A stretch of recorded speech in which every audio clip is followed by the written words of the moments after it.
Tembung gamelan iki. Aja gamelan, wawak iso, gamelan iso. Sampean njaluk digarap kula sago. Kok digarap? Sampean iki kok. Nek aku nudingi sampean iso, genep gamelan sak perangkat. Nggih. Nah, 500. Niku 500 sing kula napa mung diduke tok.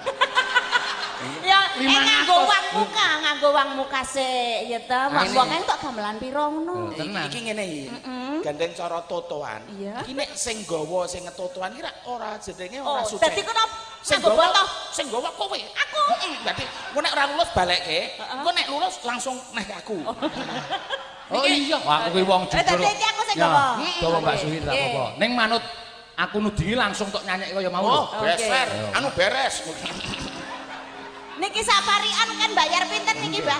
Oh, niku pokoke iso kabeh 500. Wis, kowe ora ganggu. Kono supaya rupiah menguat. Kowe nisih kono. Arepku kuap saka ngendi?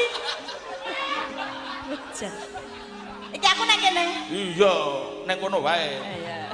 Engko nek kowe lunga ora ngerti obahe lambeku gelo kowe kok. Kemaki.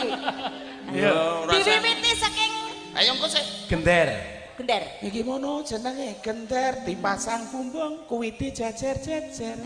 Sing nabuh wonge ora seneng pamer, tabuhe ming cendhak ning pucuke jeber. Siji. Nggih, siji. Nggih. Oh iya. Oh iya bener. Sudah semua melihat ya. Ya, siji iso. Terus mlayu ngeten. Nah, slentrem. Kae slentrem. Ning aja ngengel. Ya sak karepku wong 500 e. 500. Kowe yo nganggo siji ki pira ku ngono susuk ku ora.